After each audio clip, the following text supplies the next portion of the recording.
Hey folks, happy Thanksgiving long weekend for everyone who had some time off and got to hang out with their family and do all the good stuff.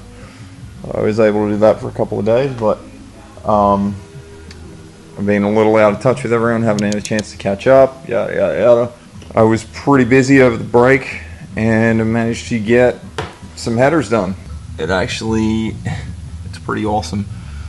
These are all really tied up in the flange. They came up pretty good. I mean, this is the fit down along here. I got a couple of lights out in the shop. Everything was coming to an end right tonight, but I wanted to stick it out and just get it all done. So really good clearance all the way under the mount. Good clearance beside the block. It's hard to see there. What's up, bud? He's on his... Let's see. They come into the collector on the side here. They come down really neat. Hope you can see that. Collector's just slipped on and held by this jack at the moment. Everything's tacked. Now I'll have to pull all the tubes out and finish weld all of them before I reassemble it for the last time. Alright, back under the car. Yeah, as you can see, they come up into the collector really nice. They stay really tight, really square. Good amount of room. I don't know how much. I can't get in the camera any lower on the ground. But there's a side clearance. That's the pan. Just a bit lower. I mean, the cross member's still lower. I don't think I've ever had a set of headers that weren't lower than everything else. So, you got O2 sensors that'll both be, either side will be inboard. Yeah, that's them from the front of the car, but they look awesome. They're really tight. They fit great. I've got ample clearance on all sides. Once again, yeah, that magnet is just hacking that number 4 cylinder up off the frame, because none of them are actually welded in here now. So awesome clearance on the oil filter. I can actually get my hand right around that on both sides and just pop it in and out. You can see my hand, it comes up around. I can get my finger right around. So it's really good. It's better than I could have hoped for. I might put a little bit of heat shielding around the oil filter maybe. Not that these are any closer than any others I've seen, but just since I'm doing it.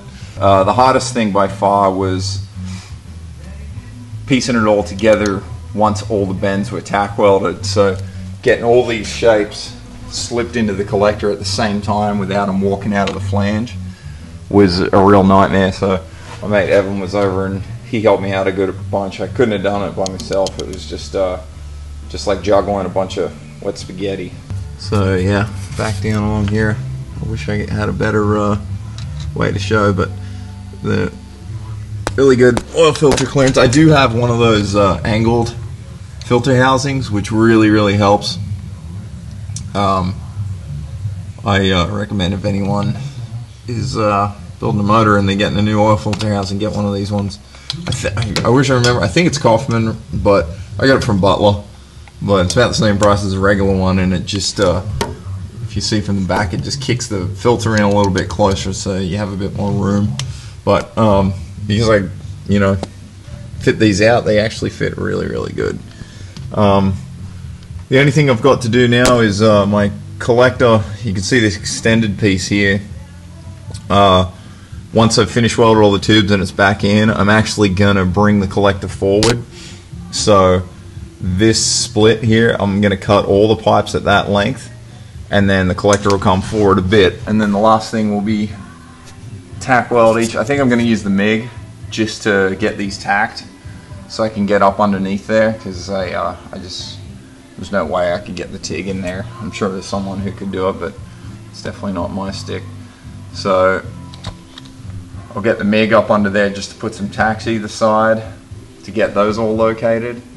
And then I'll pull this side engine bolt out of the motor, put it on the crane and just tilt it, and then I can lift the whole unit out with the flange, just like I'd be doing a normal set of headers. And then I can take it over the bench and weld inside and outside on the flange and get that all finished up and ready to go. But once again, sorry about all the light. It's just place is falling apart around me tonight, and everything was going out and had rain blowing in and everything, but I was just trying to get these things done. But I am just so stoked with that. There was a little while there where I was really convinced that it just wasn't going to happen, and then a little bit of fine tuning on a couple of pipes I had to cut apart and re-weld, and I'm just happy. I mean, they are really tight fits and really nice, so it's really cool stuff. Super fun. By far, once again, the hardest thing I've done. I would recommend anyone who's going to try this to not expect that it's going to save any money. None of us are in this to save money. If we were, we would just buy some other asshat's unfinished project that he spent all the money on, but we know how it goes. Oh, another retarded thing I did was the dipstick. Of course, I got halfway through making this, completely forgot to route the dipstick. I was able to save it pretty easily and actually get it in. For a while I thought I was going to have to change one of the pipes, and that would have been absolute disaster, but it wasn't as big a problem as I thought it was. Watching everyone's videos, catching up with everyone, doing all the I just haven't had a chance to actually comment on anything, so everybody, I am actually watching your videos. I just can't comment from efficiently from what I'm watching the videos on at the moment. So it's funny, I mean, I look at how long when I started this project, and I'm not even close to complete, but I think Tom Noble's built an entire 68 Camaro in the time that I've actually built half or mocked up one bank of headers. So, you know, you guys are jamming out there. It's definitely took longer than I thought. Yeah, thanks again for everyone who's checking this stuff out. I appreciate it. It's super motivating to do this sort of stuff. It really, you know, you guys checking it out and saying, hey, it really makes it even more worthwhile making these videos and stuff. It's really satisfying, because, and I think, as we all know, it's sometimes, you know, it's hard to share this stuff with friends and family or whatever who aren't as interested in it as we are. So it's nice having all you guys out there checking it out, and I really feel, yeah, it really feels like it's worth it. It's awesome. All right, thanks guys. Cheers everyone. We'll catch you on the next one.